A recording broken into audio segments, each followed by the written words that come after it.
Une autorité, je ne cite pas son nom. Akamwe alobi. Ah, Yesu. Je n'ai pas cité de nom. C'est pour se réjouir un peu.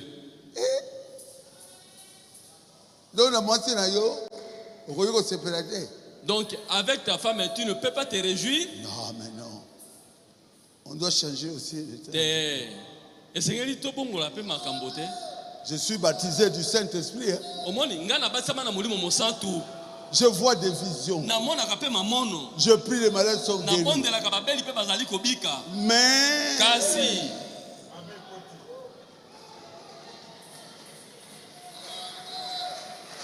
complétez vous-même. Mais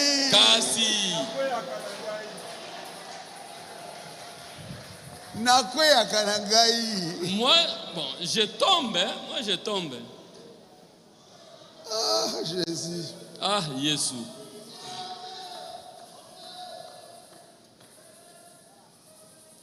Nous devons marcher comme Jésus a marché.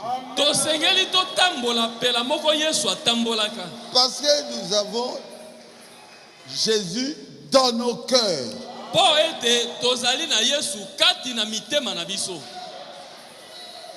Celui qui a Christ dans son cœur marche comme Christ.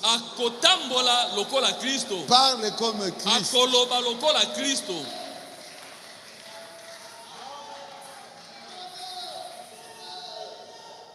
C'est la vérité. C'est ça le vrai baptême du Saint-Esprit. Faire entrer Christ dans le cœur.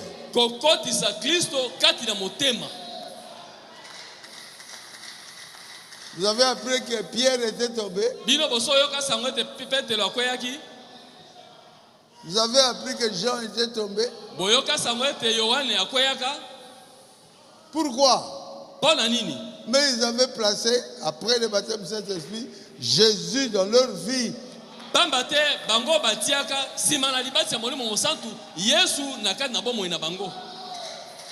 Et ils marchent comme lui.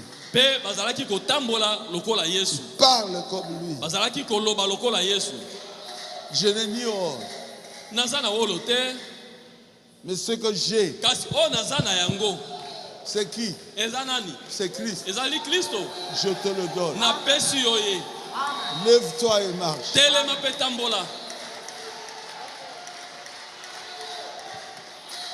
Il était sûr qu'il avait Jésus dans son cœur.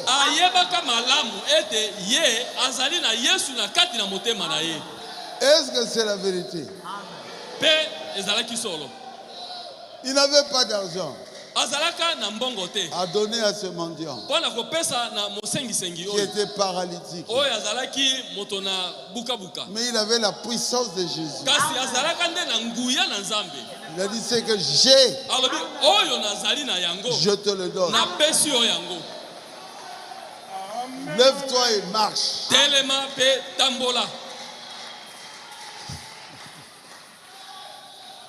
Celui qui a Jésus a la puissance de Jésus.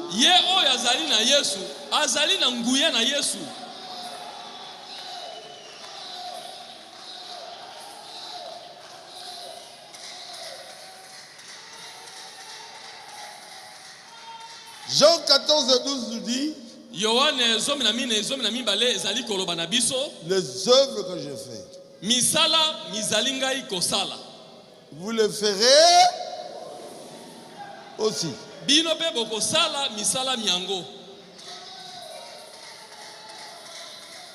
Là, il parlait de la puissance.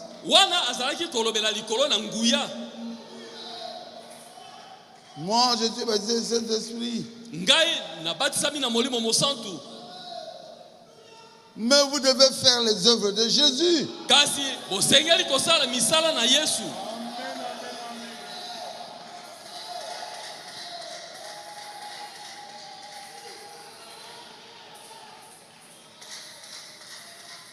Jean 14 et 12. En vérité, je vous le dis. Solo nazali koloba na bino. Donc Jésus jure. Yesu awa azali kolapa ndai. Celui qui croit en moi fera aussi les œuvres que je fais. Ye oyo andimeli ngai akosala pe misala mizali ngai kosala. Oh, frère Baruch était magicien, quand il prie les malades sont guéris. Non. Oh, ndeko Baruch azali moi soloka tango abondelaka babeli bazali kobika. Je suis chrétien. Nazali mo Kristo. Je peux faire les œuvres que Jésus avait fait. Nazali na makoki ya kosala misala Yesu asalaka. Guérissez les malades. Kobikisa babeli. Ressusciter les morts. Kosekisa bakufi. Ouvrir les yeux des aveugles. Kofungola miso na bakufeli miso.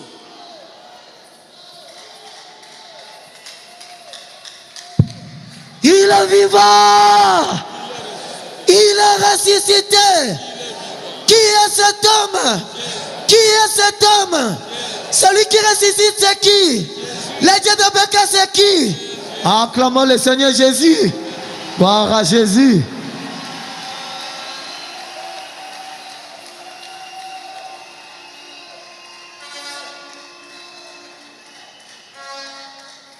Dieu avait dit à Frère Branham, Nzambe alobaka na ndeko Branham, si tu es sincère, soko ozali sembo, et tu amènes les gens à te croire, pe omemi bato ete bandimela yo Branham,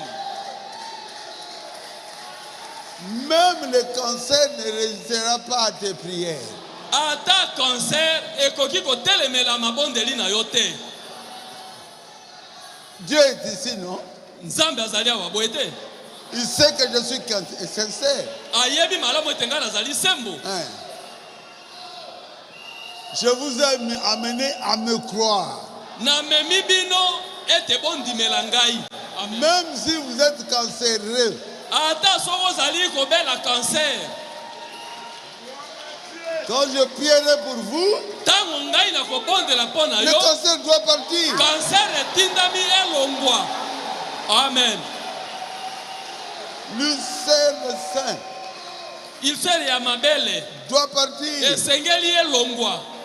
Des maladies incurables Mabokono oyo balobi ebikaka te doivent partir. esengeli etika yo.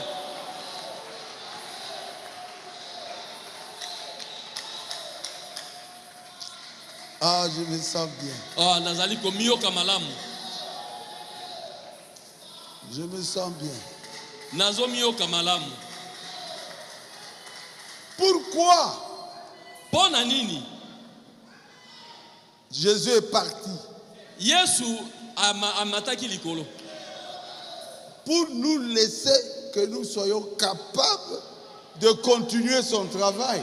Pona kotika biso ete tozala na makoki ya kokoba na mosala na ye. Lui, il est Dieu. Ye azali Nzambe. Il ne doit pas être là éternellement avec nous. Esengeli tazala na mokili seko na seko Il était venu ayaka dans l'unique but de mourir pour nous. na tina moko kaka ete akufa pona biso. Et il l'a fait. Pe akokisi Il est yango. revenu à la vie. Asekwi. Son travail est terminé. Mosala na ye esili. Le reste, O etikali.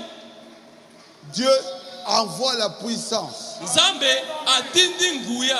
dans des personnes qui sont baptisées du Saint-Esprit Kati na bato oyo babatisami na molimo mosantu. de faire cela. Ya kosala misala wana. Les œuvres qu'il devait faire. Oyo Yesu esengelaki asala. Ah, Jésus. Ah, Yesu. Vous devez le savoir. Esengeli boyeba yango. Ndenge bozali wana. Tel que vous êtes là. La gloire de Dieu est au-dessus de vous. Kembo na Nzambe ezali likolo na bino. Amen. Vous pouvez dire Amen. Amen. Que chacun peut vous dire, chacun puisse dire, la gloire de Dieu est sur moi. La gloire de Dieu est sur moi. Ah, mais oui. Bongo. Kembo na Nzambe ezali likolo na ngai.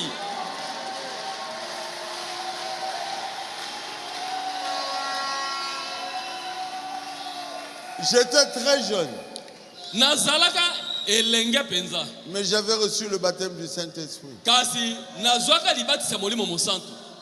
Et je vivais dans un quartier pauvre. Pe nazalaki kobika na kati na quartier moko penza ya babola. La rue Kapanga. Balabala Kapanga. 70, 52. Tuku sambo soki na mitano to na motoba. Je suis sorti. Na bimi boye. Je vois un papa qui fuit. Na moni papa moko azali ko kima mbangu. Il va se blottir contre le mur. Pe akeko tutana na etutu. Ah. Je suis allé vers lui. Na ke pa na ye. J'étais très jeune. Nazalaka penza elenge. Très mince. Nzoto mike. J'ai dit, papa, Na lobi tata. vous me fouillez? Ozoki mangai? Oui. Abi na okima yo. J'ai dit, pourquoi? Bon, ozoki manga kasi pona nini? Tu as la gloire de Dieu sur ta Oh, tête. nazomona na moto na yo zali na kembo na Nzambe. J'ai dit, papa, Na lobi tata. tu es un sorcier? Ozandoki. Il me dit oui. Abi nazaka ndoki. Les sorciers auront peur de vous. Bandoki bako banga bino. Les magiciens auront peur de vous. Bai soloka bango bako banga bino. J'étais au Cameroun. Nazalaka na mboka Cameroun. On vantait un sorcier. On vantait un sorcier. Bazalaki kokumisa ndoki moko. C'est là où je dormais. Pe ezalika ke sika ngonde nazalaki kolala. Je ne veux plus citer de nom. Na otanga bakombo Je te. me suis retrouvé avec ces gens-là au Canada, à Montréal. Na Montréal na Canada na kenda kokutana na bato wana. Je dis, toi tu es magicien? Na bi yo oyi mo soloka. Le magicien dit oui. Moi soloka lobi nazali mo Yo soloka. koki kosala ngai eloko. Toi tu peux me faire quelque chose? Il a dit non, ne me tue pas. Habite te Ne me kobanga tue pas. kobomanga te. Donc le magicien camerounais avait peur de moi. Motona soloka oya Cameroun azalaki kobanga ngai. Les magiciens ont peur de ceux qui ont reçu le baptême du Saint-Esprit. Bai soloka babanga kabato oyo bazwi libati ya molimo mosantu. Oh noko na ngai ya ndoki. Oh mon oncle sorcier, Akokoka yo te. il ne te fera rien. Pourquoi? Pona nini? Jésus qui est en toi Yesu azali kati na yo. est plus grand que tous les sorciers. Azali monene koleka bandoki nyoso. Je prêche sur après le baptême du Saint-Esprit. Nazali koteya liteya sima na libati ya molimo Pour mosantu. que vous ne soyez pas ignorants. Po bozala bayinga te. Oyo aza kati na yo. Celui qui est en vous, Ah, il est grand. azali monene, Il est fort. azali makasi. Oh non. Et donc ça va na yo passer Baruch. Oh te, ça se fait seulement avec toi, pasteur Baruti. Te. Quelques-uns d'entre vous l'ont aussi expérimenté. Ba moko pe kati na bino basa bikeli yango.